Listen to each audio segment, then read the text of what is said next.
మామ ఈ రోజు మన టాపిక్ ఏంటంటే మందు తాగటం వల్ల వచ్చే పరిణామాలు. అయన్నొద్దు, పాయింట్కి రా. Point number 1, addiction. ఇది ఎలాంటి ఎడిక్షన్ కాదు, ఇది ఎలాంటి ఎడిక్షన్ అంటే हम खाना नहीं बतक सकता, మేము అన్నలాపైనా బతకగలం. लेकिन मंदु नहीं सकता बतक नहीं 20 साल से 20 సంవత్సరాల నుంచి మెయింటైన్ చేస్తారు ఇక్కడ. అర్థమైందా రాజా? పాయింట్ నెంబర్ 2, మనీ ఖర్చు పెడతావు. ఎంత ఖర్చు పెడతావు తెలుసా? ఈ మందు అడిక్షన్ లో పడి ఎంత ఖర్చు పెడతావు, ఎట్ట ఖర్చు పెడతావు కూడా తెలియకుండా ఖర్చు పెడతావు. ఒకవేళ నీ దగ్గర డబ్బులు లేవనుకో, అప్పు చేసాను మందు అవుతూ తాగితే కిక్కుతో పాటు అప్పు కూడా పెరిగిద్ది. అప్పుడు నీ లైఫ్ లో ఎంత మాదిరి ఒక రాడ్ అప్పుల్లో కూరుకొని పోతావు, చేతిలో పైసా ఉండదు. పాయింట్ నెంబర్ 3, హెల్త్ మావా.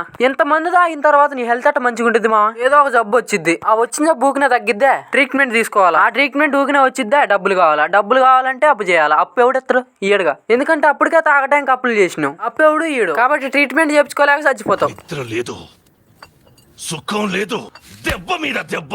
పాయింట్ నెంబర్ 4, ఇవన్నీ చేసిన తర్వాత నీకు రెస్పెక్ట్ ఎవడొస్తాడు బాయ్? ఎవరు నేను దేగను కూడా దేకడు. ఎగ్జాంపుల్ కి నువ్వు ఏదైనా మాట్లాడినావు అనుకో, 90 వేసినట్టున్నాడు సైకోసాలగా అని నువ్వేం చెబుదాం అనుకుంటున్నావో తెలియకుండా తిట్టుకుంటారు. నీకు రెస్పెక్ట్ ఇవ్వకపోగా నీ ఫ్యామిలీని కూడా ఎర్రిపాపల్లాగా చూస్తారు. నువ్వు అట్లనే మందు తాక్కుంటా నాకు రెస్పెక్ట్ కావాలి అనుకుంటే వాళ్ళు అన్నేదో కొత్త బ్రాండ్ అడుగుతున్నాడు చూడండి రా అని అవమానిస్తారు. మందు మానే మావా. Okay bye.